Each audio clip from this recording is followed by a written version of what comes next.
दोस्तों नमस्कार, जय हिंद जय भारत। कैसे हैं आप सब लोग? उम्मीद करता हूँ सकुशल पूर्वक होंगे। और इस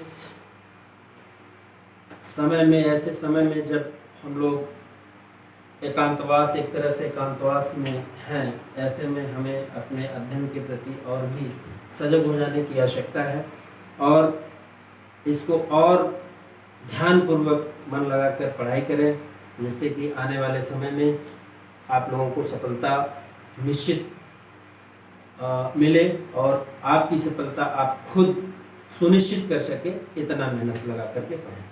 आज हम एक बहुत ही महत्वपूर्ण टॉपिक पर बात करने वाले हैं। जैसा कि पिछले हमने आपके प्रीलिम्स के जनरल स्टडीज़ पेपर का हमने एनालाइज हमने किया था और उस पर कहाँ से कैसे मार्क्स उठाने हैं और प्रीलिम्स क्वालिफाई करना है, उस स्ट्रेटजी पर बात किया था।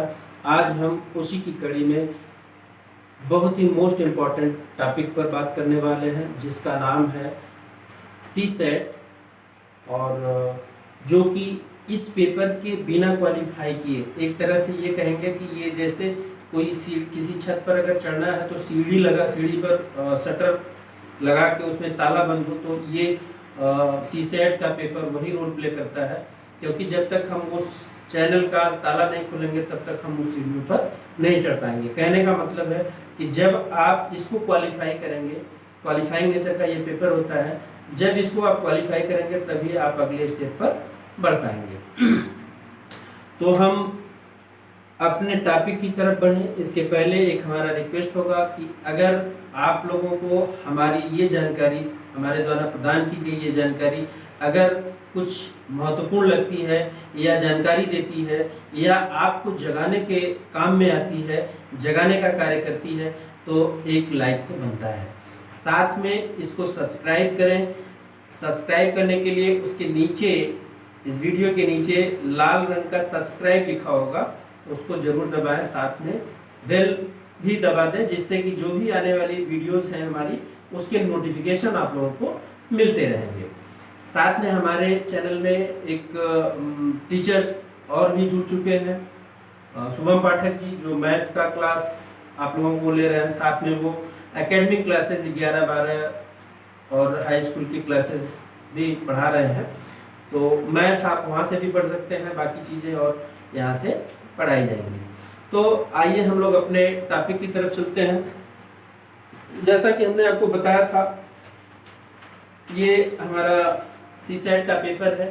सीसेट वो विषय है, वो विषय क्या, उन विषयों का कम्बिनेशन है जो कि आपके सिविल सर्विस के लिए बहुत ही इम्पोर्टेंट होता है। जीएस पहले जो था वो केवल जीएस और सब्जेक्ट का मूल्यांकन होता था, उसमें आप कितने अच्छे हैं वहाँ तक की बात सही थी। लेकिन जैसा कि इसका फुल फॉर्म है सिविल सर्विसेज एप्टीट्यूड टेस्ट, इसका मतलब ये है कि केवल इतिहास या भूगोल पढ़ लेने से आप एक सिविल सर्वेंट के रूप में, सिविल एम्प्लॉय के रूप में आप कितना अपना योगदान दे सकते हैं प्रशासन में, ये केवल इतिहास और भूगोल पर डिपेंड नहीं करेगा। उसके लिए निश्चित रूप से आपको ऐसे विषयों में भी एक गहराई से जानकारी होनी चाहिए, जो कि जिसका उपयोग समय समय पर आपको अपनी सर्विस के दौरान उसका सामना करना पड़ेगा। जैसे हिंदी है, हिंदी हर जगह जरूरी है, तो हिंदी मस्ट है। तो इस सीसेट के पोर्शन में, पेपर में, हालांकि ये क्वालिफाइंग नेचर का होता है, जो भी क्वालिफाई करता है 33% पाया जाता है। कुछ जगहों पर 35% का भी वो मिल रहा है, 33% है, कुछ लोग कंफ्यूज हो रहे हैं। लेकिन जो इस लेवल को क्रॉस करेगा, निश्चित रूप से वो इस योग्य माना जाएगा कि वो सिविल सर्वेंट बनने के लायक है। तो इस पेपर को हमको कम से कम क्वालिफाई करने के लिए कम से कम 33% हमको पाना है। तो हम कहाँ से पाएंगे, किस पोर्शन से पाएंगे, किस पर हमको कड़ा मेहनत करना होगा, किस पोर्शन पर, उसके बारे में आज हम चर्चा करेंगे। क्योंकि हमको मेहनत तो पूरे पेपर में करना है, लेकिन इसको हम कैसे क्वालिफाई करके हम अगले स्टेप तक पहुंचेंगे, इस पर आज हम बात करेंगे।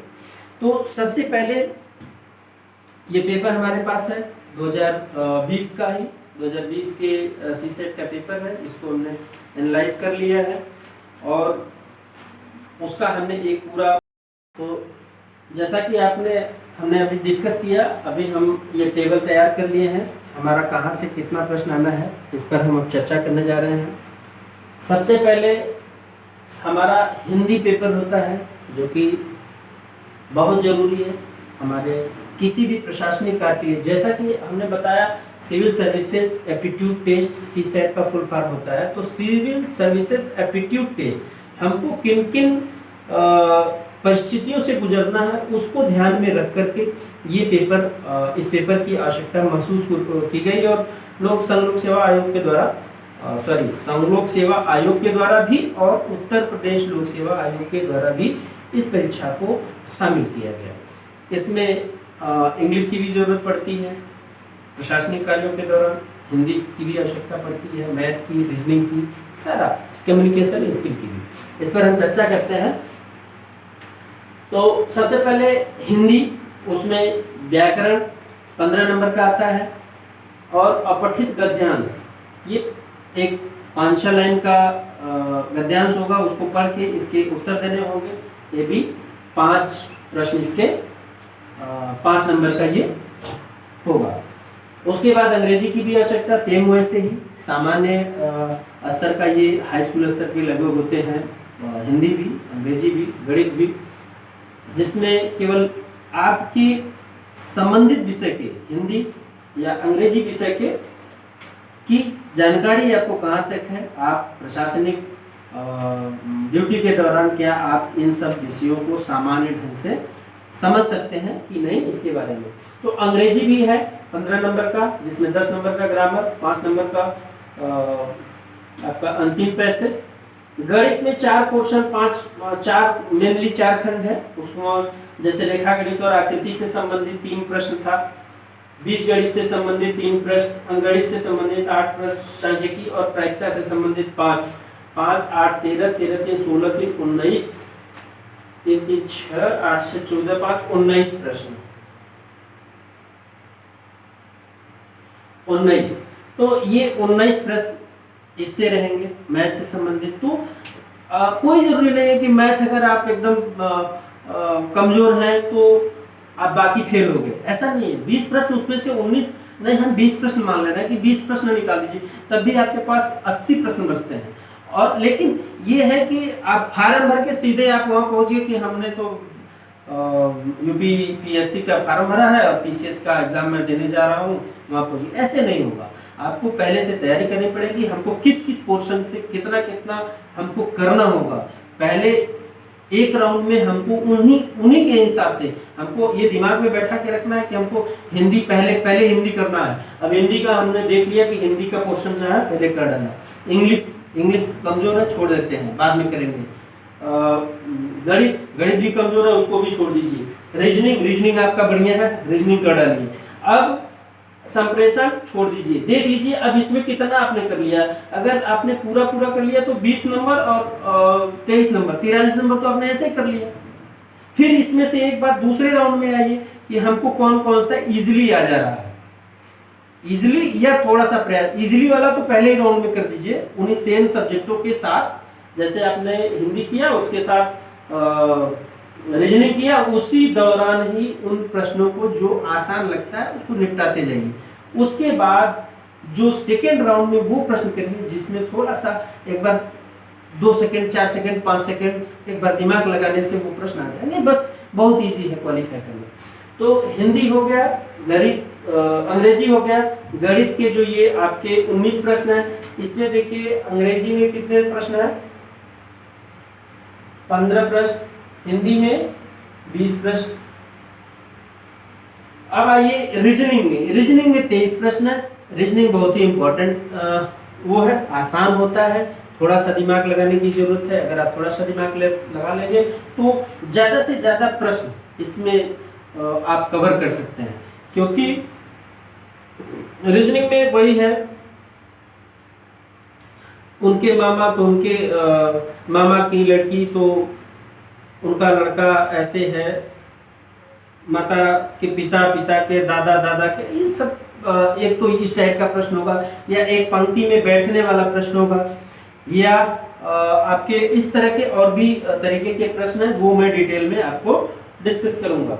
संप्रेषण से संबंधित जो प्रश्न है 23 प्रश्न है। इस 23 प्रश्न में कम्युनिकेशन स्किल के बारे में, आप कैसे डील करेंगे लोगों को, कैसे बातचीत करेंगे, कैसे उनसे कम्युनिकेट करेंगे, और अपने प्रशासनिक क्षमता के मद्देनजर आप कैसे न्याय निर्गमन करेंगे, न्याय कैसे लोगों को न्याय देंगे।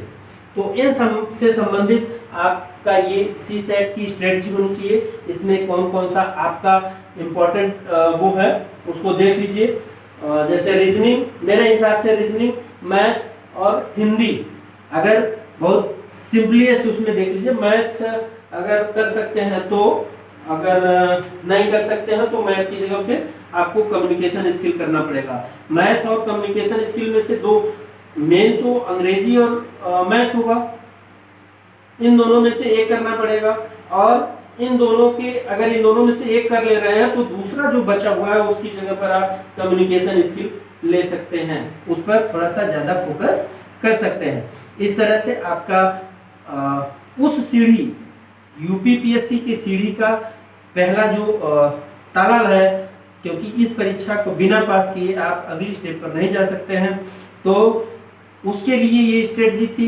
इसके लिए इस टॉपिक पर हमने चर्चा किया, और इस उम्मीद के साथ कि अगला जो सीसेट होगा, एक चीज और बता दें कि ये है कुछ नहीं, थोड़ा सा प्रयास करना होगा, आप इस पे क्वालिफाई हो जाएंगे।